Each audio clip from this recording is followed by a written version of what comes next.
bom dia, boa tarde, boa noite para vocês. Sejam muito bem-vindos e bem-vindas ao Para Não Largar Físio, onde a gente tenta misturar coisas sérias, indignação, boas histórias e uma pitadinha assim da nossa loucura dentro de 1 hora de gravação. Sim, tentando dentro de uma hora que a gente fala pra caramba, né? Mas vamos nos esforçar para falar pouco, para não ficar um podcast de 3 horas. Mas o nosso propósito aqui é mais inspirar todo mundo, inspirar vocês que estão assistindo e nós mesmos a se sentir mais apaixonado pela profissão e também mostrar essas vivências e experiências, né, dos profissionais já na área, professores ou profissionais mesmo que estão atuando, enfim. Basicamente é isso. E hoje, a primeira convidada, a convidada de honra, a primeiríssima, número 1, é Cristiane Moreira, professora e fisioterapeuta. E aí, prof, a ideia aqui é que a senhora se apresente como a senhora se sente confortável, né? Então, assim, se apresente. Meu Deus do céu, primeiro eu gostaria de agradecer, né? Estou me sentindo honrada. Convidada number 1, né? Que maravilha, tomara que dê tudo certo. Vamos começar com o pé direito. Então, eu sou Cristiane, né, Cavalcante Moreira, sou mãe, mulher, irmã, amiga, fisioterapeuta, professora, e me formei em 1999, né, tenho uma pequena caminhada aí, caminhando para 24 anos, e tenho algumas especializações, fiz alguns cursos de terapia manual e mestrado e doutorado em família. E minha caminhada profissional foi assim, meninas, à medida que as demandas iam acontecendo, eu ia entendendo que eu precisava me qualificar. E eu acho que tem sido assim, né? Porque tem algumas coisas que você pergunta assim, por que você fez RPG? Bom, na hora havia uma necessidade, né? Eu entendi que era necessário para o meu paciente aquela formação. Então, eu sou essa daí, apaixonada por ser professora e feliz, viu, de estar aqui, assim, na comunicação, que é algo que eu adoro fazer. Ai, que legal. A gente também gosta muito. É isso aí. A senhora estava falando sobre como é que a sua trajetória foi se desenhando, né? À medida que as necessidades foram surgindo. Mas puxando lá para o comecinho, assim, como foi que você escolheu cursar fisioterapia? Menina, essa é uma história engraçada, né? Eu não sabia direito nem o que era fisioterapia. E aí eu fiz primeiro vestibular para medicina. E todo mundo tinha certeza que eu iria passar, inclusive eu. Só que não passei. Minha mãe, muito preocupada, disse: menina, faça alguma coisa no meio do ano para que você possa, né, se desligar um pouco, parar com essas horas, né, de estudo. Vamos, porque desde o terceiro ano eu comecei a fazer um cursinho intensivo, né? E aí depois, né, continuei, né, fazendo um cursinho extensivo. E aí eu disse: faça, menina, faça vestibular, você vai ficar mais tranquila para no final do ano, porque eu sou da época, viu, gente, que não era assim, né? Tantos vestibulares, né? Tantas faculdades. Né? Então, existia na época a Baiana e a Federal, e elas eram anuais. Assim eu fiz, escrevi, olhei lá, né? O que tinha, ciências biológicas, enfermagem. Aí eu falei: olha, não tinha também biomedicina, né? Eram as coisas mais restritas. Eu falei: olha, a que eu mais me identifico é fisioterapia. E na minha época, que não é época de vocês, tinha um tal de guia do estudante da Abril, que você comprava, né? Como é que se diz? Na banquinha de revista. E aí eu fui me aprofundando para ver se de fato era essa profissão, né, que eu poderia naquele momento fazer. Gente, eu fiz tão despretensiosamente que eu, na minha época também, tudo na minha época, os nomes das pessoas eram lidos nos jornais, né, nas rádios. Saía até isso. Depois, se vocês quiserem, eu mando para vocês fotografado para vocês colocarem. E aí saía, né, de 1 a 50, eram 50 vagas. E eu falei: poxa, vou fazer. Fiz. Não estava, né, no aguardo, saiu o jornal e aí começam as ligações, né? Também não era de celular, era de telefone fixo. Eu fiquei extremamente feliz e minha mãe falou: minha filha, curse. Eu fiquei muito preocupada na época, né? Eu falei: isso não vai dar certo, porque eu vou começar a fazer, né? São 2 demandas muito grandes, eu não gosto de fazer nada mal feito. Falei: vou começar a faculdade e vou fazer cursinho, porque é tudo, né? Assim, é muita coisa para você se dedicar. Mas ela falou, eu falei: ó, eu vou fazer. Quando eu entrei, era uma loucura, porque, acredite, de 50 pessoas que entraram, uma queria fazer odonto, não, 2 queriam fazer fisioterapia, as 47 queriam fazer medicina. Não existia na época sobre fisioterapia, né? A gente não tinha muita noção. Então, começamos todos, né, meio assim, sem saber. E eu acho que isso foi muito legal, porque a gente acabou se identificando enquanto pessoa ali, né? Não estava todo mundo sem saber direito o que era, mas nos divertindo com ser universitário, né? Laboratório de anatomia, carregar aquele anatomia de Grey, né? Era maravilhoso pegar um ônibus cheio e você derrubar, né, o livro ali para que todo mundo visse que você era universitário. E aí a gente foi né? A gente foi começando a conhecer a faculdade, eu comecei a ver que estava ficando muito difícil, cheguei a fazer vestibular, né? No final do ano, quase passei, fiquei bem assim, tipo, a 20 pessoas, né, das listas para serem chamadas na Baiana, mas eu não via mais sentido. Aí eu disse, não, vou cursar mais um pouco, porque aí eu decido. Aí, né, meu amor, você começa a fazer, começa a se identificar. E assim foi. Eu tive amigos que se tornaram médicos, que são médicos, né? 3 se tornaram médicos. Uma menina largou, tentou fazer medicina, acabou não passando. Eu também não concluí o físio. Mas a gente, quase mais de 40, né? A gente concluiu fisioterapia. A menina que queria fazer odonto também desistiu, hoje mora nos Estados Unidos. O grupo é muito presente, assim, a gente tem um grupo de WhatsApp, né? A gente se modernizou. E a gente se fala. Tem uma que mora, 2 moram nos Estados Unidos, mas o grupo inteiro, não, nosso amigo médico também, a gente se fala. Ele não está no grupo porque é difícil, né? A gente botou concluintes de 99. Mas ele também é muito presente, os meninos são muito presentes na vida da gente. Que bacana. E assim, nessa trajetória, quando você entrou na faculdade despretensiosamente, quando que você acha que você percebeu, tipo, não, agora eu realmente quero físio, me apaixonei? Quando foi esse momento, assim, de sou realmente físio? Muito interessante, sabe? Eu acho que isso vai ajudar muitos alunos. Hoje, inclusive, eu estava dando uma aula e convidei uma pessoa, né, na aula de gestão, Taruza Lira. E ela é personal brand. Ela estava falando sobre marca pessoal. Quando ela fez uma pergunta, eu me lembrei muito de mim, porque ela perguntou assim, quem fez fisioterapia aqui forçosamente? Aí ninguém respondeu, né? Não está mais na época do pai e da mãe dizer que é obrigado a fazer, precisa um curso superior. Mas 2 meninas levantaram e falaram assim, eu fiz, mas ainda não me identifico. Marília, que é da UNEB, sabe, gestão está no 7º semestre, né? Essas duas, uma é regular, mas a outra é quase regular, ou seja, também está no 7º.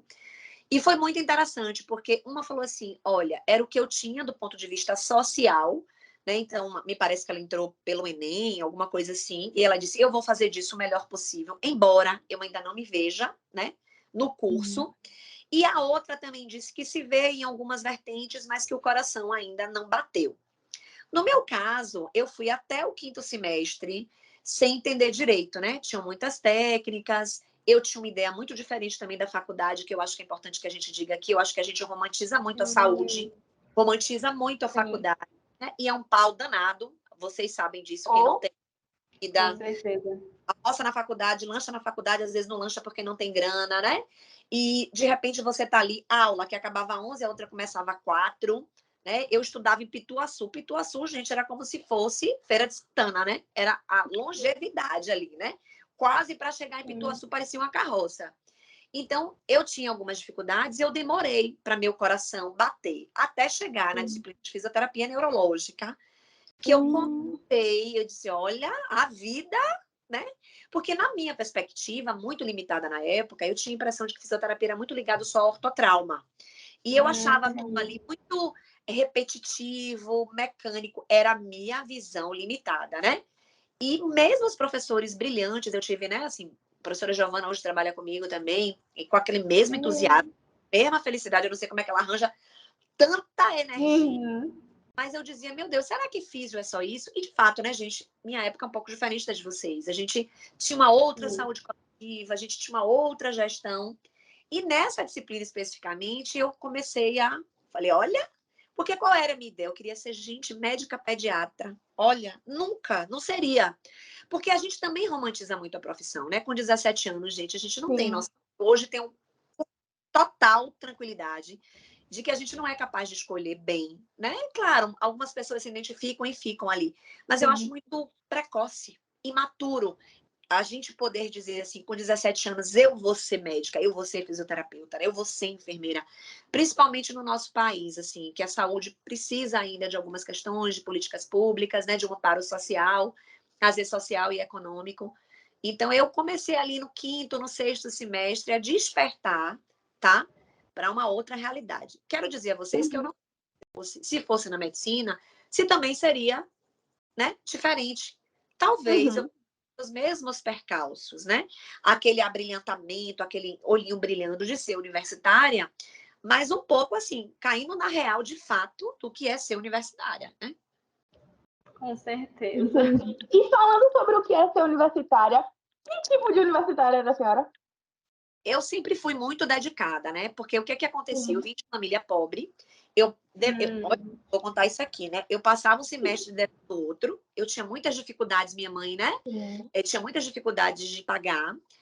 A gente não podia trabalhar, então às vezes eu vendia brigadeiro, vendia um sanduíche natural, vendia biquíni, mas não dava. Porque vocês bem sabem o que é passar o dia inteiro na faculdade, às vezes eu levava Com lanchinho, certeza. às vezes era difícil levar comida porque era muito longe, eu andava de ônibus, livro pesado. Hoje a gente tem mais artigo, né? Tem outras possibilidades de internet. A internet chegou para mim depois, né? Apesar de eu ser nova, né? Aí esse encontro aí de datas, mas não era uma coisa fácil. Então, eu sabia que a forma de eu ser alguém, minha mãe sempre dizia, estude, né? O que mamãe vai deixar para você é caráter, princípio, é valor, mas eu não tenho condições de lhe deixar outras coisas. Então, eu via na perspectiva da universidade um caminho a trilhar, né? E, de fato, assim, a universidade, para mim, eu tinha, né?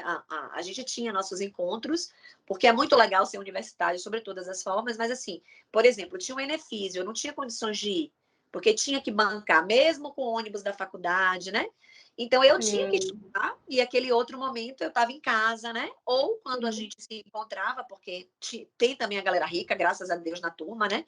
Então, tinha uma que tinha casa em Pernambuco, uma que tinha casa na ilha, e eu ia, né? Porque eu era da galera, mas eu era muito dedicada, porque eu entendia que ali era o caminho, assim, que eu teria, né? De poder realmente trilhar a minha vida do jeito que eu desejava.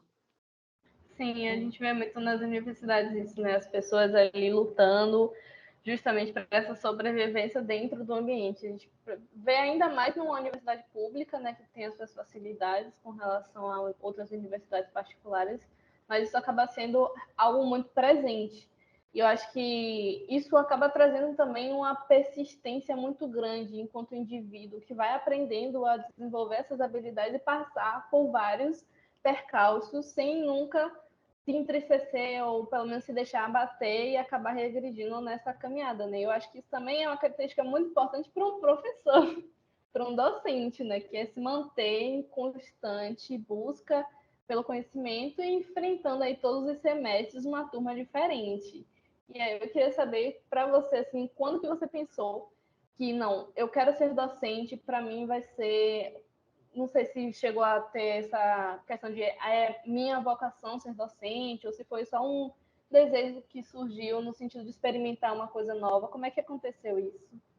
Tem duas coisas que eu quero lhe responder, né? A primeira, eu acho que todos os percalços que eu passei na vida e na faculdade me fizeram aprender a gerir melhor as emoções, né? Minha vida nunca foi fácil.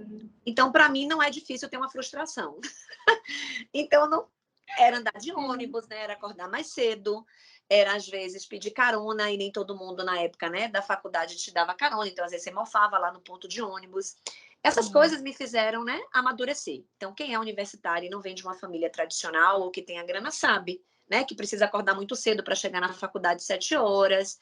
Uma série de questões aqui que eu acho que vocês também, né, já viveram isso ou vivem aí dentro da universidade. Então, eu acho que isso me deu um lastro do ponto de vista emocional. Aquelas pessoas que têm uma vida muito certinha e muito fácil têm dificuldade com as frustrações que vamos ter em algum momento da vida. Então, lhe respondendo a primeira pergunta, eu acho que tudo aquilo que eu vivi de dificuldade me fez valorizar a profissão, me fez valorizar cada quinhão que eu ganhei, né? Cada paciente que eu tive. Eu acho que isso foi muito bacana e me ajudou nessa relação, né, de gerir as emoções. A segunda questão sobre ser professora, minha vida ela sempre foi muito dinâmica, né? Eu, quando comecei a fazer estágio com Vitória Sampaio, tinha uma clínica que chamava SMA. Eu tenho muita gratidão a ela e Marcos Falcão, que foram pessoas que me acolheram como estagiária e me deram muitos feedbacks muito bacanas. Então, a clínica era uma policlínica, então eu tive a oportunidade de viver fisioterapia neurológica, ortopédica, UTI, semi-intensiva, e numa perspectiva que na minha época a gente era muito diferente. Por quê? Porque às vezes as pessoas estavam ali para serem estagiários, reprodutores de técnicas. Vitória e Marcos nunca fizeram isso, sabe? Então, era, ó, vá por esse caminho, vá por aqui, não vá por aqui, tá legal, não tá legal. E às vezes eu tinha minhas questões, né? E eu sempre levava para eles quando eu me posicionava, seja com o médico, seja com o enfermeiro, com o farmacêutico, nas questões interprofissionais, eu dizia o que é que eu achava e sempre estava, né, me remetendo a eles. E eu sempre Sim. tinha muito feedback. Então, tudo aquilo que eu fazia de bacana, eu tinha um feedback e tinha outras coisas que eles achavam, né?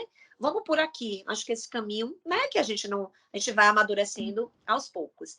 E foi Vitória que me disse assim: eu acho que você deveria fazer o concurso da Católica para ser supervisor de estágio. Você fala muito, né? Você tem conhecimento, você tem facilidade nas relações. Por que você não faz? Eu já tinha passado pela minha cabeça essa oportunidade. Eu venho de uma família de professores, né? Já tinha brincado muito, né, de ser Que legal. professora, diz. Mas, na verdade, a fisioterapia tinha tantas possibilidades mas eu não sabia direito, né? Eu volto a dizer assim, hoje, fazendo uma retrospectiva com vocês, e nas retrospectivas que eu já fiz na minha vida e nas terapias, a gente é muito novo, gente, formar com 22, 23 anos, né? Assim, são muitas possibilidades e você fica, né? Vou por aqui, o que é melhor, o que não é, enfim. E foi ela que disse: faça. Eu fiz e passei para ser supervisora de estágio de neuro, comecei trabalhando no IBR. Aí do estágio fui para a sala de aula, da sala de aula para a coordenação, da coordenação de estágio para a coordenação de um curso. Mas as coisas foram assim, né? Então, depois de Vitória, eu tive Telso, né, de Jesus, que também foi outro gestor, que me viu na condição de gestora. Então, às vezes, nem a gente sabe das nossas habilidades, né? Mas eu nunca deixei de aproveitá-las. Então, quando Vitória me disse, eu falei: você acha? Me inscrevi sem saber direito, né? Mas disse: vamos ver. E aí você vai tomando gosto, né? Os desafios. E respondendo a você, Marília, sobre essas questões, né? De estar atualizada e dos alunos, eu acho que a gente, quando está numa sala de aula, e principalmente na universidade pública, eu não estou ali só para aprender fisioterapia, sabe? Eles trazem assuntos, às vezes, que eu não sei. E eu não tenho vergonha de falar, né? Às vezes as siglas mais atuais. Falei: gente, vamos lá de novo aí me ajudar aqui. Hoje mesmo aconteceu uma coisa engraçada. Minha filha está assistindo uma série que se chama Spy Family. Aí eu fui conversar e duas alunas assistiram também, né? E aí eu disse: gente, vocês acreditam que ontem minha filha disse que ia estudar? Quando eu cheguei, ela me disse que estava vendo uma fanfic. Ah, menina, todo mundo deu risada. Eu falei: até ontem eu não sabia o que era fanfic. Então, assim, existem sempre oportunidades da gente aprender, né? Eu não tenho essa linguagem internética total, tecnológica, mas eu não me coloco numa condição de não ser aprendiz. E eu acho que isso abre muitas portas, sabe? Em todos os sentidos, não só do ponto de vista da fisioterapia, mas eu acho que do ponto de vista do ser humano, né? Do que eu posso aprender com a Amanda, com Marília e com todo mundo que chega na minha sala de aula. Ouvindo a senhora falando aí, eu estava relembrando de uma outra conversa que eu tive com a Marília, né, de uma outra gravação que a gente fez. E aí a gente estava comentando, inclusive, sobre você, Kika, falando do quão bacana é esse seu perfil de entender que você também tem a possibilidade de aprender com seus alunos, né? De não ser o tipo de professor que acha que sabe tudo, que entende de tudo, e que dá a oportunidade das pessoas que você conhece também, né, de estarem ali, de contribuírem com o conhecimento uns dos outros. E esse tipo de professor faz uma diferença gigante na vida dos alunos, porque, querendo ou não, a gente se espelha no nosso professor. E não é um espelhamento que é só técnico, às vezes é um espelhamento comportamental, um espelhamento ético. Por isso eu bato sempre na importância dos professores terem muito cuidado com aquilo que eles ensinam, a forma como eles falam, a forma como eles tratam os alunos e tratam seus pacientes, porque você está educando essas pessoas para tratar e para cuidar de outras. Então, a imagem do professor, na verdade, não endeusando, não romantizando, porque a gente sabe que todo mundo passa por uma série de questões. E cada professor também, né, carrega a sua cruz, mas entender o quanto os professores são importantes para a gente como aluno é fundamental para que as coisas fluam, né, para que o nosso caminho se complemente. Aí eu queria entender, assim, o que é que eu estou aqui falando, né? O que é que o professor ele representa na vida do aluno, mas eu queria entender o que ser professora representa para você, Kika, e como é que você encara essa profissão no seu dia a dia. Você veio falando, né, da importância dos preceptores que você teve no estágio, mas assim, qual a importância dos seus alunos para você? Então, vou te responder uma coisa que você falou aí, que eu acho que é bastante importante, né? Essa semana eu estava conversando com uma comadre minha, exatamente falando o que você trouxe, né? Eu tenho muito medo das pessoas que entendem de tudo, né? Dos médicos que entendem de tudo, dos fisioterapeutas que entendem de tudo, dos jornalistas que entendem de tudo. Eu corro de gente que sabe de tudo, né? Então, assim, eu entendo da área que eu tô, e mesmo dentro da área que eu tô, né? Ela é muito gigante, eu não tenho como dar conta de todas as leituras. E eu estava falando para ela, né? Gente que comenta sobre tudo no grupo, ou não tem o que fazer, né? Ou realmente deve ser um QI elevadíssimo, porque é um assunto disso, a pessoa comenta, a pessoa comenta. Eu tenho muito receio, Amanda, dessas coisas, né? De você estar sempre super antenada, eu tenho muito receio. E para mim, ser professora, eu acho que a maior condição é ser aprendiz. E não é sobre do ponto de vista técnico, porque eu acho que isso a gente tem muitas possibilidades, né? Não só no mestrado, no doutorado, nas especializações lato sensu ou stricto sensu, mas ali é um laboratório humano, é um laboratório humano, de todas as perspectivas, né?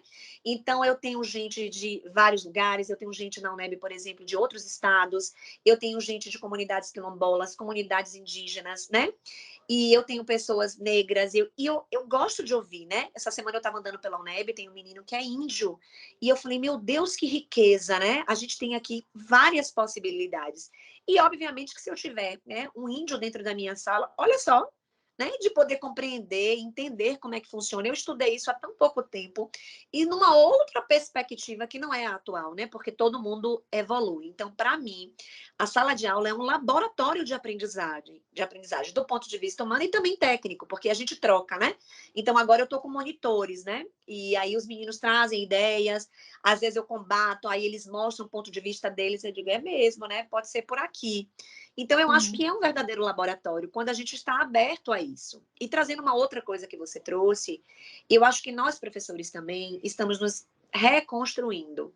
Porque eu, por exemplo, Amanda, eu tenho 47 anos, sou super nova, né?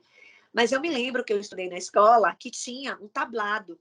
Então, os professores estavam sempre acima e os alunos abaixo. Eu vim dessa época, né? Então, eu aprendi na minha construção que o professor estava ali. Mas eu acho que a gente pode ter uma hierarquia respeitosa, mas com aprendizado mútuo. Eu não acho que tem que ser o que o professor fala, ser dito como verdade. E também no aluno ele não está sempre certo, né? Porque também ali cabe, às vezes, a imaturidade, né? A impetuosidade, a impulsividade, né? De serem mais novos. Mas eu acho que em toda fala há muita riqueza, seja ela do posicionamento, né? Crítico, a favor ou não. Então, eu entendo que é um laboratório humano de muitas possibilidades. Você falando aí dessas situações engraçadas, prof. Oi, tô aqui. Tô te Então, vendo. a senhora estava falando aí dessas situações engraçadas, né? Na verdade, eu acho que não é a falta de conexão junto ao que é da modernidade, ao que é de novo. É simplesmente uma forma diferente de encarar a vida, né? A senhora estava aí falando que tem 24 anos só de profissão. Imagine só. A senhora tem quase o que eu tenho de idade, só de profissão. Então, eu me senti bem uma criança agora. Mas pensando nessas diferenças, né? Diferenças tanto com relação ao tempo que a senhora está enfim, na docência, quanto ao tempo que a senhora está na profissão. E principalmente na docência, quais são as situações assim cotidianas engraçadas e qual foi a situação assim que aconteceu dentro de uma sala de aula que você parou e falou assim, meu Deus do céu, isso aqui assim explodiu minha mente. Ah, tem uma super engraçada que eu adoro, né? Eu devia ter, sei lá, uns 10 anos, já tinha uma caminhada, né? Mas era apresentação de trabalho. E nem todo mundo tinha celular na época. De repente, a menina mandou esperar, parou a apresentação e foi atender o celular. Aí eu tô esperando, obviamente, né? Quem morreu, né? Que foi que aconteceu ali naquele momento, no meio da apresentação, no meio da manhã. Ela voltou, Sim, desligou o celular e continuou a apresentação. Lepe de fagueira, né? sim. Como assim, né? No meio da apresentação, ela pegou o celular, saiu da apresentação, pediu para esperar, atendeu e voltou. Então, existem situações muito engraçadas, né? Eu achei, assim, muito legal, né? No meio da apresentação, a pessoa pegar o celular e eu realmente fiquei pensando, falei, meu Deus, será que aconteceu alguma coisa? Não, ela foi atender o celular e voltou. Prioridades, prof. É, curiosidade. Já tive outras também, muitas, muito engraçadas também, assim, né? A gente conhece alguns alunos também, mas eu gosto disso. Eu acho que isso é laboratório, né? Você depois dizer assim, eu brincava depois, cara, depois que eu quero saber de vocês, fiquei preocupada, né? Quem foi mesmo? O que foi que aconteceu? Quem tá doente? E a pessoa, por que, professor? Não, porque você parou, a turma toda parou, né? Uns 5, 10 minutos. Aí a pessoa cai em si também, né? Às vezes não é maldade, não, às vezes é imaturidade, enfim. Aí, mas fica de história, não fica de lição. Fica assim, claro. Eu tenho certeza que depois que você dá um feedback, né, a pessoa, o prof, mas tinha sentido ela atender o celular no meio da sala de aula, no meio de uma apresentação, né? Não tinha o menor sentido. Mas acontece. Acontece. Teve algum aluno que foi marcante para a senhora, assim, durante a trajetória dela? Vários. Já tive Pode vários citar alguns amigos, exemplos? alunos que se tornaram amigos, vários alunos que eu tenho uma maior admiração, alunos que hoje eu não estou tão próxima, mas que eu acompanho de longe, né, a sua trajetória. Vários, vários, vários. A gente vê de todos os sentidos, sabe? Daquele que, hoje eu falei, né, na aula de Tarusa, que ela estava falando sobre marketing pessoal, daquele aluno, às vezes, que chega completamente imaturo, de repente no estágio, a pessoa dá um boom, né? De repente virou a chave, caiu na real e você diz, meu Deus, que potência, né? Ou aqueles alunos mais tímidos, mais introspectos também, que tem ali tanta... Só precisa que alguém ajude, molde, né? Mostre a ele ali que ele é capaz. Muitos alunos, Marília. Eu acho que eu falei para Amanda, né? Não sei se você estava conseguindo ouvir. Esse laboratório que a sala de aula traz, para mim, ele é fantástico. Quando eu vejo um aluno no doutorado, no pós-doutorado, né? Ou mandando notícias porque está em São Paulo, que passou numa residência, que está na ACD, ou que hoje está em outro lugar, que a gente já ocupou. Gente, isso é algo assim, sabe? Eu não tenho nem palavras para dizer assim, meu Deus, né? Se todo mundo tivesse essa oportunidade, né? Teríamos uma outra, né, condição aí no nosso país. Mas eu sou fã dos meus alunos. E tem sim, muitos, muitos, muitos marcantes. Porque tem isso do professor ser marcante às vezes para os alunos, né? Eu e a Amanda, a gente estava conversando no episódio anterior, né? O segundo episódio que a gente tinha gravado, sobre alguns professores que marcaram a nossa vida e algumas disciplinas também. E a gente tem aqueles ali que influenciaram muito na forma que a gente se constrói dentro da universidade, não só como estudante e profissional, mas até a senhora mesmo foi extremamente importante para a gente, a que a gente teve no jovem. Foi a primeira professora que, pelo menos no meu caso, né, que entendeu que nós, apesar de sermos estudantes, tínhamos algo para falar, né, que você chamou a gente para dar aquelas aulas na sua turma, e que foi super bacana, porque foi assim, o primeiro profissional e professor que eu vi tendo um reconhecimento sobre os nossos conhecimentos também, né, enquanto alunos, enquanto vivência, não só a questão mais técnica também, o nosso local de fala, às vezes as nossas experiências são muito diferentes. Por mais que os nossos professores já foram alunos em outra época, então a gente tem algumas questões mais atuais, digamos assim, né, do que seria ser um aluno, conversar sobre assuntos direcionados antes, né, mas que nessa época também já era um outro babado. E aí eu queria saber muito da senhora, porque eu vejo muito você super empenhada em entender como que você pode melhorar enquanto professora mesmo, se adaptando justamente a esses novos contextos que temos por aí. E aí eu queria saber de ti, né, como que você faz para se reinventar e dar essas outras aulas, por exemplo, você já dando aulas que não eram da sua área de conhecimento específico, mas que você ia lá super empenhada e tentava dar o seu melhor, né, nessas disciplinas. Eu queria saber como você se reinventa enquanto professora. É bom, vou responder a primeira, depois respondo a segunda. A minha, Marília, é de um autoconhecimento, né? Para um autodesenvolvimento. E isso não tem a ver com a fisioterapia. Eu desejo, na vida, ser uma pessoa melhor. Em termos de tudo, né? Então, eu tenho uma filha, por exemplo, que é autista, e, obviamente, né, quando ela chega, quando um filho chega, a gente já quer um mundo melhor, né? Eu já queria. Quando o filho chega, você, né, pensa isso numa outra proporção e percebendo, né, as questões, né, das habilidades que ela tinha, das que ela não tinha e do mundo como é. eu entendia que era preciso fazer um mundo diferente.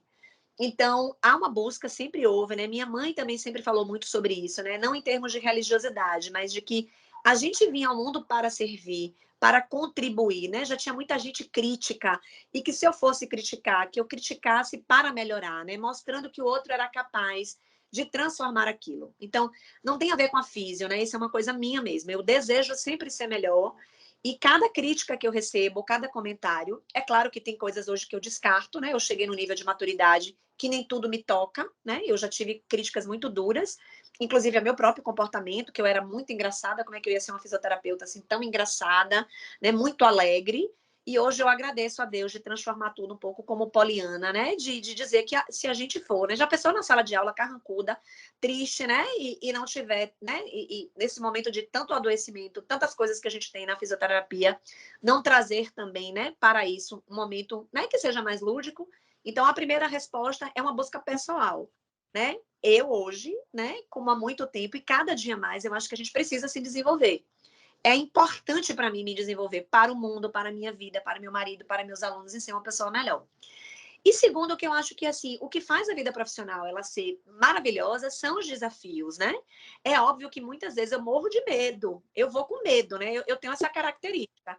E eu digo, Sumaia, eu já tive uma aula que me mandaram dar, que eu dei, depois que eu dei a primeira aula, os meninos ficaram tão tocados, foi tão mobilizador, que eu saí dali sabendo que eu não ia voltar. E liguei para o professor da disciplina, liguei para a coordenadora na época, que era a Sumaia, disse, Sumaia, estou lhe entregando essa possibilidade, estou indo embora, viu? E aí chorei, conversei. E ela falou, poxa, mas você não está vendo por outro lado? Veja que bacana você ter tocado os alunos, né? Tinha sido a primeira vez que eu dei a disciplina, foi o primeiro dia de aula, e eu fiz uma dinâmica. E no livro que eu estudei sobre as dinâmicas, ninguém dizia que poderia cambiar para isso, sabe? Então veja que loucura, né? E de repente eu botei uma música, tudo que eles orientavam, eu tinha tudo plano de aula, tudo direitinho, a coisa cambiou para outro lado. E aí Sumaia foi me mostrando isso aí que vocês me perguntaram anteriormente, né? Da potência que é o laboratório humano, né? De como eu poderia, inclusive, né, pegar essa turma, porque as turmas da UNEB são menores, e ajudá-los, né, nesse crescimento do ponto de vista para onde a disciplina está indo. Eu não sou psicóloga, também tenho isso muito tranquilo, então não é no sentido de elaborar, né, determinadas questões que os alunos trazem de forma nenhuma, mas trazer aquilo que foi tão importante que eles trouxeram na aula para né, para um outro momento, né, para uma outra questão. Então, eu sou assim, eu gosto dessa parte do desenvolvimento humano, acho que na vida profissional a gente não consegue ficar sempre fazendo a mesma coisa, eu sou geminiana, então eu sou dessa, eu sou geminiana, com ascendente em gêmeos e lua em gêmeos, então ninguém entende esse mapa astral, pois é, então pense que eu sou inquieta, mas, ao mesmo tempo, nas primeiras vezes, dá medo mesmo, né? Nem tudo que você lê a primeira vez você domina. E, principalmente, que às vezes você precisa de vivência. Mas eu vou com medo. Agora, eu vejo mentoria, depois eu converso, eu procuro saber de um aluno, assim, né? Que eu tenho mais intimidade, como é que gostou, se não foi bom, se não, né? Se foi, se não foi. Eu converso com aquelas pessoas que me trazem, né? E sobre a mediação daquilo que aconteceu na sala de aula. Eu não tenho problema com aprendizado. Né? Aconteceu uma coisa até essa semana na sala de aula. Eu marquei com Sumaia de conversar amanhã. Marquei com a Aline e marquei com Sumaia. A Alina, porque é coordenadora, e Sumaia, porque tem uma estrada maior. E eu gosto muito das ponderações, né? Não tem a ver comigo, mas tem a ver com um acontecimento que eu acho que é importante que a gente entenda como é que está funcionando isso na universidade, sabe? Então, eu não me oponho a aprender. Isso pode dar certo ou pode não dar. Assim, nem sempre a aula, eu também tenho isso muito tranquilo, viu? Nem sempre a aula vai ser 100%, né? Tem dias que você está maravilhada e que a aula vai ser... Mas tem dias que aquela aula também não vai ser 40, vai ser 50. Mas eu estava ali tentando dar o melhor. E na próxima vez, a gente vai vendo o que é que faltou, o que é que não faltou, sabe? Então, é nesse caminho. E eu acho que o grande lance de ser professor é isso. São essas possibilidades que você tem de caminhar por terrenos, né? Eu não estou dizendo você fazer qualquer coisa. Hoje eu não vou dar uma aula de urogineco, eu não tenho a menor condição, né, de dermatofuncional. Mas existem alguns lugares que a gente pode, né? Que às vezes é o medinho que está ali, que a gente estudando, a gente dá conta. Eu sou feliz com as oportunidades que eu tive, assim, nesse sentido. A senhora comentou de algumas atividades que você fez com a turma. Teria algum assim que foi marcante para você e que você poderia dar de exemplo? Coisas que você fez? Eu vejo Eu vejo hoje que, além do aprendizado teórico, há uma necessidade de uma movimentação prática, né? De dinâmicas. E eu percebo hoje que os alunos querem trabalhar as questões de soft skills, sabe? Então, as dinâmicas, hoje mesmo, eu tenho personal branding. Ela fez algumas questões na sala de aula, falando assim, né? De que às vezes a gente é uma coisa na teoria e outra na prática. E aí falou do LinkedIn, falou de como a gente se comporta, né, no Instagram, mostrou gráficos lá, né? Ou seja, ela estudou também, mostrou várias referências, né? De artigos daqui dos Estados Unidos, fez a comparação das redes. E eu acho que isso é uma grande, é uma grande contribuição para o aluno. Porque a gente tem que sair dali com um pilar. Qual é o pilar da universidade? É o pilar técnico. Isso nem se discute. Mas existem outros pilares, né? Da gestão, né? Do planejamento, das soft skills, que a gente precisa trabalhar. E que, por mais que a universidade tente, você vai ter um currículo de 10 anos e a gente não vai sair pronto, né?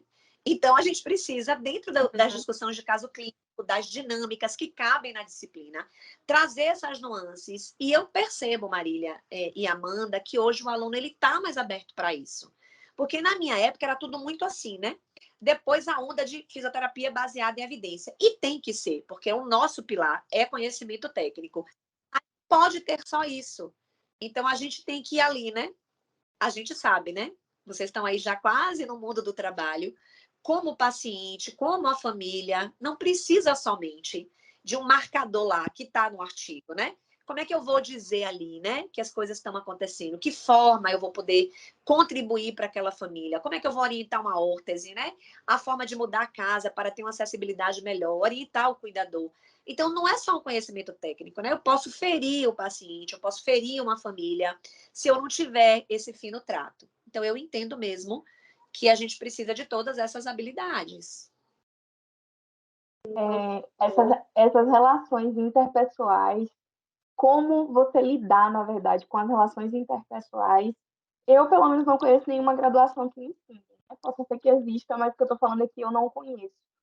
E isso, assim, é tão pontual na nossa prática clínica, né? Porque tem um paciente que tem uma dor, mas às vezes aquela dor não provém, na verdade, do que é biológico, né? E por isso que a gente fala sempre de enxergar o paciente, o indivíduo, como um indivíduo biopsicossocial. Não existe só a parte biológica, existem outras esferas ali que influenciam tanto na forma como o indivíduo encara, né, seu processo de adoecimento, seu processo de saúde e doença, mas que também influenciam na forma como ele vai se relacionar com o mundo, se relacionar com você, que é terapeuta.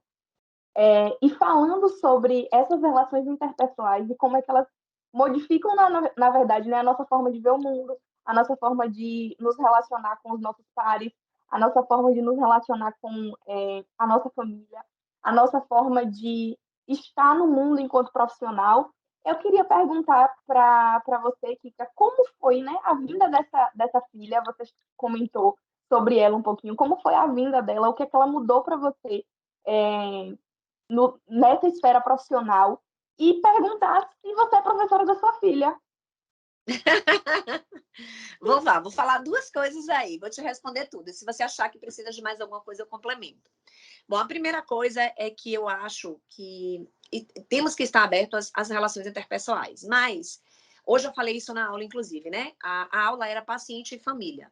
Então, você tem muitas referências para falar sobre isso, né? E na criança tem o itinerário terapêutico, tem as crianças com deficiência, tem as questões sociais que permeiam isso aí, né? Uma coisa é eu pegar o carro e levar minha filha para a melhor TO, a melhor fono. Outra coisa é aquela criança com a mãe, né? Que está ali com a sombrinha no ônibus que não passa, ou passa a cada uma hora. As coisas são muito diferentes. Mas hoje eu comecei uma aula diferente. Antes de falar do paciente, da família e dessas relações que permeiam, né? A situação do trabalho, eu falei sobre autocuidado. Se eu não me conheço, se eu não me cuido, né? Se eu não malho, se eu não tenho saúde mental, num ambiente estressante que é um hospital e que é o momento do adoecimento, seja ele aonde for, né? Num asilo, numa escola, numa enfermaria, numa UTI, eu não vou dar conta. E aí eu fui dando exemplos, né? Imagine você grávida e de repente você não imagina que sua filha ou seu filho vai ficar ali no UTI neo, né? Imagine a tensão. E aí eu falei, imagine a expectativa daquela que fez um bolinho um bem casado, que eu não sei nem se chama, é bem nascido, né? E de repente se a pessoa ficar ali mais de uma semana vai dar bolô. Então, você cria expectativa, né? Ou, de repente, tá lá com uma impregnação de bilirrubina. Se aquilo não for bem feito, ou a depender da resposta, a criança pode ter comprometimento. Então, é uma loucura para os pais, né? E como é que nós vamos lidar com isso se a gente também não está bem? Então, eu acho que se criou também uma ideia do profissional de saúde que a gente não é super mulher nem super homem, mas que, ao mesmo tempo, cuidar do outro precisa passar por cuidar de si. Então, eu fiz uma desconstrução dessa coisa ontológica do cuidado, né? Do cuidado para o outro. A gente precisa cuidar da gente também. Então, eu disse a eles, se a gente não consegue hoje, porque está na universidade, se cuidar, vocês acham que vai melhorar quando a gente trabalhar? Vocês acham que alguém vai bater na porta e vai dizer, olha, seu plantão é das 7, mas como você é muito legal, você começa às 8h15, porque de 7 às 8 você vai estar aqui na academia do hospital. Eu espero que um dia isso chegue, né? Que tenham lá mesas, né, de ping-pong para você se distrair lá no meio do plantão, se você tiver 5 minutos lá marcado, tudo organizadinho, que você tenha uma cadeira de massagem, que você tenha um chá de camomila com canela. Eu espero tudo isso, mas ainda não existe, né? Então, a busca ainda é pessoal. E aí eu coloquei para eles, se vocês hoje dizem que não tem saúde mental, estão no 4º semestre, né? Porque relações interpessoais e saúde na UNEB é no 4º semestre. Se vocês estão tão sobrecarregados com a semana de prova, imagine semana de prova com a filha autista, com o marido, né? Com a mãe adoecida de câncer, né? Ou com o luto da mãe, porque as coisas não vão melhorar. Então, eu acho que isso que você traz, assim, dessas relações, elas serão mais amadurecidas e mais fáceis de lidar se a gente tem um olhar para nós, seja através da terapia, da malhação, da espiritualidade. Eu acho que existe um conjunto de coisas aí que a gente não olha e que é preciso que a gente olhe, sabe? Essa é uma questão. A questão da minha filha foi um presente, e o fato de ser um presente não significa dizer que foi fácil, né? Eu recebi o diagnóstico com 2 anos e 2 meses. Para meu marido foi super tranquilo. Mas eu fiquei com leve, né? Ela era síndrome de Asperger, a neuropediatra maravilhosa. Eu tinha escolhido a neuropediatra, né? Minha filha já tinha convulsionado com 8 meses. Então, eu já a conhecia. E olhe como Deus é perfeito, né? Na faculdade, ela cuidava da sobrinha da minha melhor amiga na faculdade. Eu tinha 3 melhores amigas, né? E ela era do interior de Crisópolis. E o afilhado dela era cuidado na UFBA por essa neuropediatra. E por ela morar na minha casa, eu acompanhava essas consultas, adorava essa neuropediatra. Quando ela veio me dizer que minha filha tinha síndrome de Asperger, na época se chamava de síndrome de Asperger, eu já fui para casa, minha filha com síndrome de Asperger, ela era maravilhosa, até me dar um diagnóstico que eu não queria ouvir, né? Então eu comecei, será? Olha, eu achava ela fantástica, tinha lido milhões de artigos, visto 1000 coisas, mas depois do diagnóstico eu já fiquei assim, né? Mas eu sempre fui uma pessoa muito... Pode dar risada porque é verdade, eu vou contar a segunda parte que vocês vão rir mais ainda. Eu saí de lá obstinada, conversei com meu marido maravilhoso. Minha filha, é só o diagnóstico, vamos trabalhar os sintomas. E assim fiz, né? Terapia ocupacional, fono. E aí eu falo de um lugar, né? De uma mulher branca, bem-sucedida, com condições financeiras. Então, minha filha tem uma resposta excelente a todas as terapias. Mas aí, vocês vão rir agora, né? Isso passou. E a escola, né, me chamando. E eu, que escola chata. A menina tá um pouco fora do marco do desenvolvimento. A mãe fisioterapeuta, que toda hora essa mãe chama, essa escola chama. E eu ficando chateada, né? E ela dizendo que a menina não estava, né, com os fonemas corretos, que a questão, né, de subir, descer escada, os marcos do desenvolvimento. E eu pensando, ora, pois, a menina não pode fugir um pouco do marco do desenvolvimento. Todo mundo tem que ser padronizado. Gente, eu ia criando as coisas na minha cabeça, né? Mas ia lá, praia. Eu tive muitos amigos nessa fase, né? Assim, muitos fisioterapeutas e tive profissionais muito bacanas. Volto a dizer, né? Do ponto de vista de uma pessoa privilegiada. Mas ao longo do tempo, assim, eu me lembro que ela devia ter uns 5 anos, mais ou menos. Eu tô vendo ela num aniversário, deitada, né? Porque todo mundo brincando, ela foi deitar, ler. Só que não era questão da leitura, que eu achava aquilo fantástico, né? Disse, minha filha intelectual, hein? Vai superar a mãe e o pai, né? Claro, todo mundo quer um filho intelectual, né? Mas ela com uma postura extremamente hipotônica, né? Com o joelho caído, aí já vinha, né? Ó, o anjinho ali dizendo, ó, preste atenção. Aí as coisas começaram, né? Só que o que é que acontecia, gente? A síndrome de Asperger, que hoje não se chama mais, a gente classifica o autismo em 3 níveis, né? Nível 1, nível 2 e nível 3. Nível 1 é de pouco suporte, que é o caso da minha filha, que eram os que eram chamados, né, de síndrome de Asperger. Nível 2, que tem um pouco mais de suporte. E nível 3, que é aquele nível mais difícil, que de fato, né, precisa de um suporte maior. Essa história de leve, para mim, foi, na época, um facilitador para mim. Porque eu queria obscurecer, né, o filho esperado. Eu não tinha ideia de ter uma criança com deficiência, porque de leve também não tem nada, né? Mas assim, um professor dizia assim: menina, para com essa maluquice de estar buscando coisa onde não tem. A menina é super inteligente, porque ela sempre foi boa aluna, né? Então, e ela brincava, ela se relacionava. Deixa a menina, às vezes ela não tá afim de estar com todo mundo. Ela, imagina, naquela idade já tinha solitude, né? E eu, Sim. obviamente, queria ouvir o quê? Eu tenho que ser muito clara com vocês, sabe? Não foi uma coisa fácil para mim.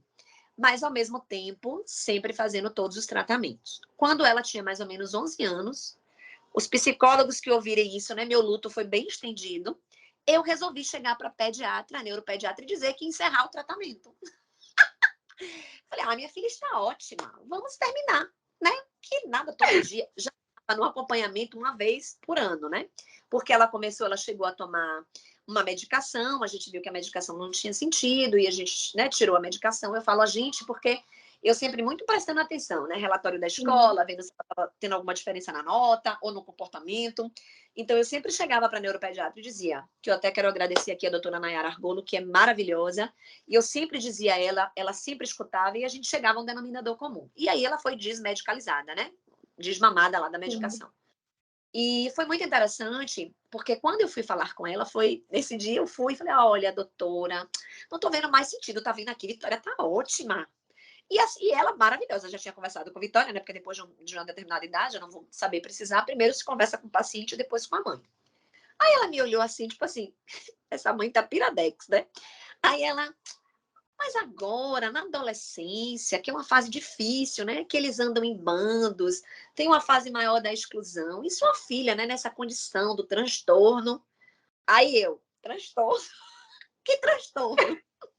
Eu pensei, porque eu falo da condição de ser autista, viu? Parecia que era a primeira vez que eu estava vendo Eu via. autista. Eu fiquei assim, aí eu me emocionei na hora, né? Aí ela falou assim, Cris, vamos continuar, tá dando tão certo, né? A Vitória responde tanto. É um período desafiador, você tem vindo só uma vez por ano, e ela é ótima mesmo, sabe? A experiência que eu tenho com ela é maravilhosa. Responde meus questionamentos por zap. Enfim, eu graças a Deus, tive profissionais maravilhosos. E aí, quando ela me disse isso, eu disse, então, tudo bem, porque eu também sou o seguinte, viu? Se você me convencer que é para fazer, eu vou fazer. E aí saí dali, deixei minha filha em casa. Essa parte vocês vão adorar. Liguei para meu marido, chorando, meu marido trabalhando fora. Meu marido, o que foi? Ou seja, quem morreu, né? Eu recebi o diagnóstico de que minha filha é autista. Ele, é o quê, menina? É o quê que você está dizendo? A gente já não sabia? A gente? A gente sabia.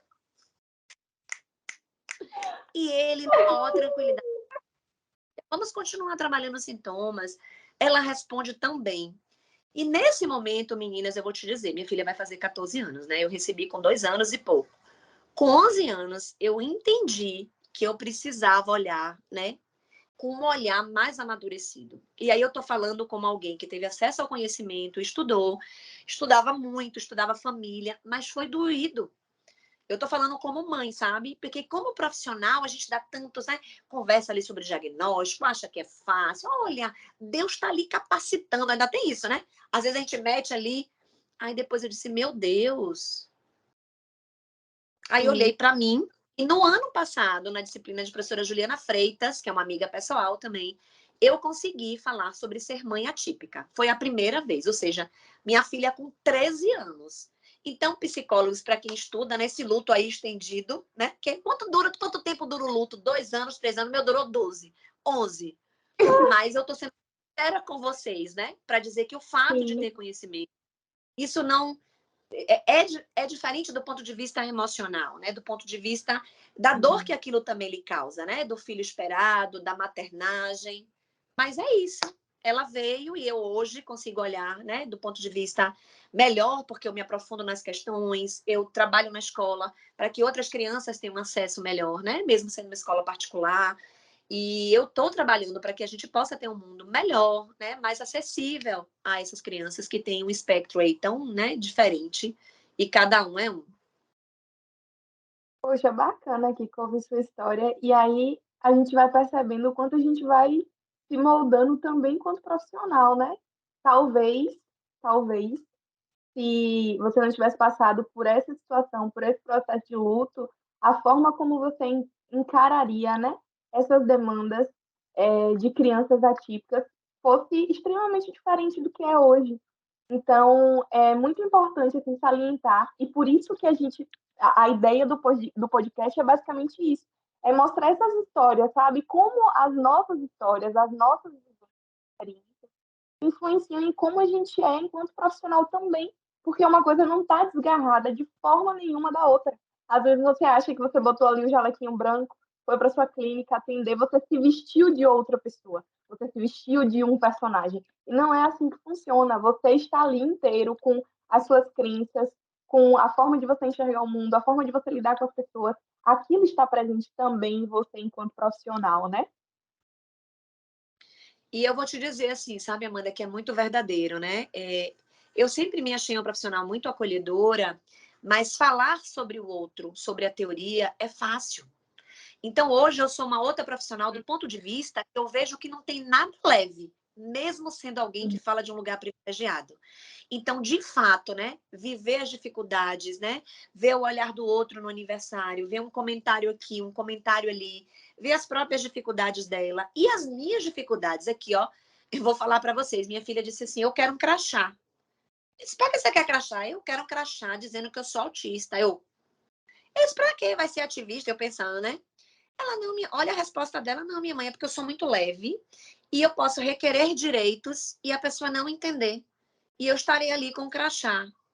E aí, meninas, eu vou dizer assim, de um ponto de vista assim, sem ter vergonha mesmo, né? Porque eu trabalho muito isso na terapia. Eu fiquei pensando o quanto para ela tá tranquilo, mas talvez o quanto ainda me marque ela mostrar que ela é autista, né? O quanto eu talvez tenha medo da sociedade. E é tão bacana que ela possa ajudar, inclusive na escola dela, que é de um alto poder aquisitivo, para que aquelas crianças trabalhem com a diferença, que já trabalham, viu? A turma é muito legal, a turma abarca, os professores abarcam. E olha quantas transformações do ponto de vista da pessoa humana, né? Ou às vezes da adequação de um profissional de ter que mudar um conteúdo, a forma, né, do conteúdo, não no caso dela, ela nunca precisou, mas de quantos outros, a partir dela, né, os professores entendem que o tratar tem que ser diferente. Então, por isso que eu digo, sabe, eu não me coloco numa situação de que não vou aprender, e estou dizendo a vocês aqui de uma dificuldade, eu me pergunto mesmo, será que é problema para vir, ou eu que tenho problema em vê-la com crachá, né, dessa Uhum. marca, dessa coisa de ser uma criança com deficiência. Então, amiga, nós somos profissional, irmã, pessoa, nós estamos tudo no mesmo combo. Quando você põe um jaleco, você leva o combo, você leva a mãe, você Exato. leva a filha, né? Você leva tudo. De fato, não há uma dissociação, né? Ai, Kika, tão bom assim ouvir você Tema de falar. para outro podcast muito longo, inclusive. Tem tema, tem tema, tem tema. Eu queria puxar um gancho do que você comentou, porque é justamente enquanto profissionais a gente carrega muita coisa, mesmo por falar daquele jaleco. Isso perpassa também desde quando a gente é estudante. A gente está ali sendo estudante de uma área de saúde, mas tem muitas coisas que estão acontecendo para além da universidade que nos acompanham dentro de sala de aula, dentro dos nossos colegas, sobre trabalhos, enfim. E essas coisas acabam nos afetando muito profundamente, seja aquele, por exemplo, na UNEB, né, que a maioria vem do interior, então sai de um outro estado, de um outro local, de uma outra cidade, para vir para Salvador, para ter toda aquela experiência desgastante e estressante e nova em vários sentidos, né? E que isso muitas vezes acaba prejudicando até o desempenho daquele aluno e também às vezes acaba se tornando um limitador para ele se manter dentro da universidade. E aí, para fechar, né, eu queria saber de você o que é que você diria para esses alunos que estão ali pensando em desistir de se formar, seja na fisioterapia, em qualquer curso, e até dos profissionais que estão voltados com a profissão justamente por outras questões outras, né, que acabam influenciando no dia a dia da prática ou de estudante ou de profissional. Marília, tem um livro muito legal, eu não vou me lembrar do autor, mas se vocês forem editar, eu posso fotografar e depois vocês podem colocar também.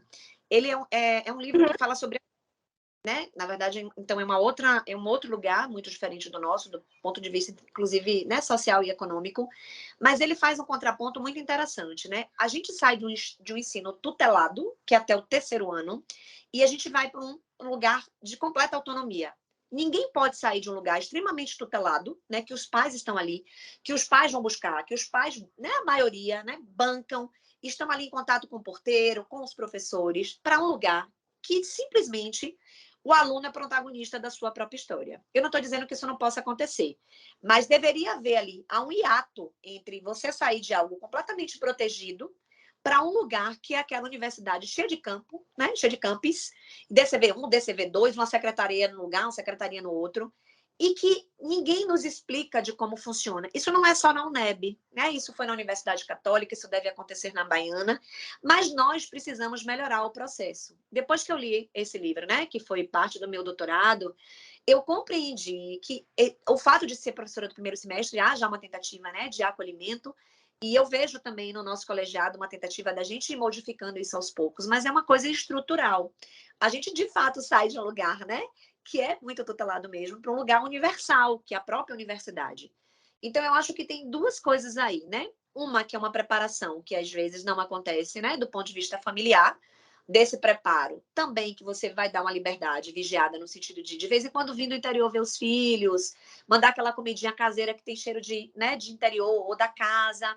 Também reconheço que nem sempre os pais conseguem fazer isso, porque às vezes deixá-los em Salvador já é um grande investimento financeiro, né? Então, eu estou falando aqui muito de hipóteses. Eu acho que aqueles alunos que não têm condições de morar só, do ponto de vista, né, psicológico, eu acho que precisam pensar em morar com mais 2 pessoas ou 3. Penso que precisam procurar apoio, seja dentro da universidade, ou seja, através de hoje, né? Tem muitos psicólogos sociais que cobram 20, R$ 25, quando se é mostrado, né, que não se tem condições de pagar. E a própria universidade, do ponto de vista, né, de uma direção maior, né, ou talvez com resoluções, com algumas questões que a gente precisa, né, melhorar. E nós, professores, ao abarcar esse aluno que chega no 1º semestre e de compreendê-lo que é muito diferente, né? E lá na UNEB você sabe disso, né? Comunidade quilombola, que às vezes não é em Salvador, que às vezes não é na Bahia, a gente que é de Recife, que é de Fortaleza, eu tenho um aluno do Rio de Janeiro, e que de repente, às vezes, o pai acompanha a modificação para poder ser o primeiro aluno que vai ter uma formação universitária. Então, a gente não pode apagar isso, né? A gente não pode achar que isso é besteira. Então, eu acho que nós, volto a dizer, né, ali vale para uma condição nossa também de uma formação que vai para além da competência técnica. Eu não posso achar que um aluno que saiu do seu interior, de uma vidinha que ele ia andando ali, ou ia de bicicleta, vem para uma cidade grande para andar de ônibus, de metrô e de milhões de coisas, que Salvador não é uma cidade, né, pequena, acho que é a 5ª, né, metrópole. Me corrijam aí, vamos consertar esse podcast se não for a 5ª, viu? Para a gente poder dar a informação verdadeira. E achar que não vai ser diferente, que não vai ser penoso, que não vai ser doído. É óbvio que toda ruptura, ela tem essas questões também, mas eu acho que tem uma parte familiar, né, que precisa aí ser olhada, uma parte da universidade, do ponto de vista que não são só os professores, né, e uma parte nossa, e desses alunos também que estão ali numa condição mais tranquila de nós nos ajudarmos. Eu acho que são muitas mãos, mas está posto na literatura, né? Sai do ensino tutelado para o ensino completamente autônomo. E aí eu acho que precisam haver as mediações, as ponderações. E, obviamente, do aluno que, quando ele se predispõe a fazer uma universidade, eu preciso também entender que agora, né, esse também ensino não é tutelado, e ir buscando, né, devagar, mas buscando esse protagonismo, esse profissionalismo, e pedindo ajuda também quando é necessário. Eu vejo que há uma dificuldade também, às vezes, de dizer assim, não estou conseguindo, né? Tá difícil. Eu falo muito isso no 1º semestre, né? Gente, são 9 disciplinas, não é brincadeira, né? Disciplinas que vocês desconhecem. Hoje mesmo um aluno falou assim, professor, estudando estatística, muito prazer. Eu falei assim, muito prazer também, meu estudo foi qualitativo. Fiquei brincando, né? E aí ele, professora, e aí ficou falando sobre, né, a estatística, e eu falando da importância da estatística na pesquisa, né? E que tudo que a gente aprendia na universidade, ele tinha um lugar. Talvez ele não use muito isso adiante, mas que naquele momento ele precisava conhecer o geral. Então, eu acho, Mari, respondendo a sua pergunta, se for isso que, se eu não tiver respondido, você me pergunta de novo, eu acho que são vários dadinhos que você vai botando, vários ímãs, sabe? Naquele mundo, você vai botando aqui a família para colaboração, o professor, a reitoria, a coordenação, né? O colegiado. Eu acho que todos nós, os próprios alunos que são daqui, que vão de carro, voltam de carro, têm uma condição social melhor. Eu acho que se cada um tiver um olhar para essa diferença, eu acho que a gente constrói uma universidade diferente. Porque não é fácil. E não é só o primeiro semestre, né? Vale dizer isso. São 4 anos e meio, 5 anos, 5 anos e meio.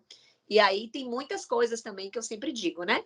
Às vezes alguém engravida, às vezes alguém casa, às vezes alguém morre, às vezes alguém termina uma relação de muito tempo. Então, a vida é como você falou, Amanda, né? Não é só o jaleco. Existe vida antes da universidade, durante a universidade, pós-universidade. E a gente é esse complexo aí. Ter empatia pelo próximo, né? Principalmente pelos colegas e entender como funciona a estrutura talvez seja uma forma de sobreviver a ela, né? Em um lugar que se fala muito sobre saúde mental, e a gente até conversou sobre isso, o quanto que os estudantes eles adoecem durante a graduação em saúde, chega a ser tragicômico, na verdade, mas realmente buscar essas estratégias, essas redes de apoio, podem funcionar, né, para manter um pouquinho de sanidade que resta para manter a sanidade mesmo nesse lugar e para perseverar e para conseguir se formar e conseguir ir para o mercado de trabalho, que aí é outro rolê, são outras questões. Mas desistir de uma coisa com a qual você se identifica somente em casos assim excepcionais, eu não diria nem que desistir, mas às vezes é necessário, né? Você dar uma pausa, você respirar e aí você voltar com força total. Mari, você quer falar alguma coisa antes de fechar? Eu vi rapidinho, Mari, que eu acabei não respondendo essa questão de desistir do curso. Deixa eu só dar uma pincelada, né? Você respondeu. Às vezes é uma pausa terapêutica, né? Ou às vezes é um dividir um semestre em 2, sabendo que isso vai postergar talvez em 1 ano a sua formação, porque aquela relação ali, aquele network que você construiu, ele não vai terminar. O que eu digo sempre aos meus alunos é assim, né? Você mesmo respondeu a pergunta. Está posto na universidade quais são as prioridades para as disciplinas. Então, quando eu decido dividir o semestre em 2, quais são as disciplinas que eu vou pegar, para que eu não demore mais do que eu gostaria da universidade. Então, se eu conheço as regras, eu também vou usá-las a meu favor. Então, eu vou pegar essa e essa disciplina, porque isso não vai fazer com que eu passe mais tempo na universidade. Ou mais tempo que eu digo no sentido, em vez de 1 ano, 1 ano e meio. Em vez de 6 meses, 1 ano. Então, eu faço a escolha e, às vezes, divido o semestre, tá bom. Ou, às vezes, uma pausa terapêutica também. E aí, a única complementação que eu dou é assim, nós somos indivíduos diferentes. E o fato de você se formar em 4 anos e meio não significa que eu tenho que me formar em 4 anos e meio. Eu posso sair muito melhor com 5 anos e meio. Mais maduro, né? Mais preparado. Porque os meus percalços não são os seus. Então, eu acho que você acabou respondendo, né? Agora, claro, se aquilo não me faz bem ou não me faz feliz, e aquilo tem, né? Eu sempre digo a eles, tem a ver mesmo com a fisioterapia ou você está infeliz com outras questões aí que você ainda não se deu conta? Então, aí também precisa de um processo, né, grande de autoconhecimento para fazer escolhas que a gente não se arrependa depois. Nesse processo que você está explicando, eu fui lembrando aqui. Eu já estou no meu 6º ano na universidade, sendo que na UNEV a fisioterapia é 4 anos e meio. Só que nesse processo todo, no início, eu comecei muito correndo, tentando formar o mais rápido possível, por outras questões. Mas aí veio a pandemia, veio greve, casei, e eu pensei, por que não dividir agora? Eu estou num momento mais confortável em que eu posso ter um pouco mais de discussão, né? Então agora eu já posso fazer isso de uma forma mais tranquila. E é muito parar e ver o porquê que a gente quer desistir, às vezes, da universidade, ou seja, da profissão, entender tudo que tem em volta daquilo, fazer uma terapia de vez em quando que ajuda, não é mesmo? Ajuda bastante. E aí, a partir desse entender do contexto geral, né, você tomar suas decisões para também se arrepender do passado. Seja uma decisão de, agora eu não sei bater o martelo, então vou deixar isso um pouco parado, e aí sobre, ou realmente bater o martelo e a vida. Acho que as palavras que você trouxe foram maravilhosas, eu super agradecida. A forma como você trouxe reflete muito de você, né? conheço você um pouco mais, né? Que é uma menina, que a gente participou, né? Eu vejo na senhora uma energia muito maravilhosa e essa mobilização realmente de tentar transformar um pouco a outra com esse conhecimento que você tem. E eu queria super agradecer pela sua participação, pela sua disponibilidade. Já estou aqui pensando, eu e a Amanda já estamos pensando em outros temas para chamar vocês novamente, para conversar de novo, mais 3 horas conversando. Mari, você deu uma travadinha no final, mas a fala de Mari, assim, me contempla muito nesse sentido, né? Eu vejo em alguns professores essa preocupação genuína, não só em formar profissionais, mas em formar pessoas mesmo, pessoas de caráter, pessoas que se preocupam uns com os outros, pessoas que enxergam o seu paciente não como uma fonte, não somente como uma fonte de renda, né? Porque também não vamos romantizar aqui e dizer que a gente não precisa de dinheiro, a gente precisa, e a nossa profissão trata majoritariamente pessoas para recuperação da saúde, mas eu vejo em alguns professores essa centelha, sabe, esse brilho, e a ideia é justamente essa, é trazer esse brilho desses professores, dessas pessoas que vivenciam assim de alma, né, a profissão e espalhar essa vontade, na verdade, né, de fazer com que a profissão cresça, fazer com que as pessoas se encantem, fazer com que pessoas que venham para estudar fisioterapia venham conscientes de qual é o nosso papel, sabe? O que é que a gente faz, como é que a gente faz, como a gente se organiza, como a gente está posto na sociedade e que assim, te agradeço demais, demais você ter disponibilizado seu tempo.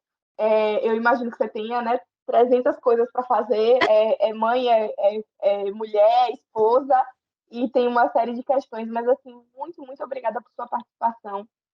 Realmente pelo menos para mim, e acredito que para Marília também serviu assim para dar aquele respiro de falar, poxa vida, existe o futuro. Às vezes as decisões que a gente toma agora, a gente não imagina como elas irão refletir lá na frente, mas que no final dá tudo certo, desde que a gente esteja comprometido. Eu acho que o comprometimento com a profissão e com a melhora da profissão é um dos pontos assim que a gente vai bater daqui para frente. Eu vou, assim, agradecer também e te dizer assim, né? Vocês usaram palavras aí que eu acho que é da modernidade, né? Não dá para romantizar tudo. Eu também chorei com alguns pacientes. Eu também, às vezes, não entendi, né? A não possibilidade de recuperação. Com pessoas tão jovens, né? Sofrendo alguns acidentes, com lesões neurológicas graves, com aquelas famílias. Eu acho que isso faz parte também. Porque a vida, ela é sinuosa, ela não é uma linha reta. Então, eu acho que na universidade também a gente precisa aprender que estar na área de saúde também não é romântico. Então, nós precisamos também aprender que teremos nossos momentos de dificuldades nesse sentido, né? Então, eu acho que é isso mesmo, meninas. Eu sou apaixonada por aquilo que eu faço, eu adoro ser professora, eu aprendo, mas eu tive minhas dificuldades e às vezes tenho, né? Hoje me perguntaram assim, né, professora, você trabalharia com pediatria? Eu falei a vida inteira, eu disse que não. Mas depois da condição de minha filha, talvez eu me colocasse até para ser voluntária, para trabalhar com crianças autistas, porque eu sei o quanto se precisa disso, né? De conhecimento, o quanto ainda precisamos avançar em políticas públicas e um monte de coisa. E quando a gente tem conhecimento, eu preciso distribuir, porque nem todo mundo tem esse acesso. Então, se eu tenho, por que não também colaborar com o mundo? Cobrar de quem pode pagar, mas doar para quem não pode. Então, é um pouco do que você disse, né? A gente precisa cobrar porque a gente sobrevive disso, mas de repente, para aquelas pessoas que não, né? De repente, pensar em alguma coisa para colaborar com o mundo. Então, eu agradeço muito também essa possibilidade. Eu vou me chamar agora de number one, tá? Muito obrigada. Desculpa aí quem vem depois. E dizer que é uma verdade muito grande, porque eu procuro, gente, em tudo na minha vida ser muito verdadeira. Então, eu brinquei aqui das minhas dificuldades, mas são reais, né? Com a minha filha, às vezes com alguma disciplina que chega, né? Do medo que às vezes a gente tem também, mas de que a gente se qualifica todos os dias, né? E eu acho que o processo de crescimento da vida é essa chamada, é não parar, é não estagnar. Se tiver que dar uma pausa terapêutica, né? Que seja ali com chocolatinho, malhando, né? Com o maridinho do lado. E que a gente possa seguir, porque às vezes é difícil mesmo, né? Quem está aí ouvindo, ou quem estiver, né, tendo a possibilidade de ver, não é sempre flores, às vezes é difícil mesmo, às vezes no hospital está mais difícil, às vezes menos difícil, mas a gente caminha. Então, muito obrigada, Vicky, pela oportunidade de dividir com vocês essa questão. Muito obrigada.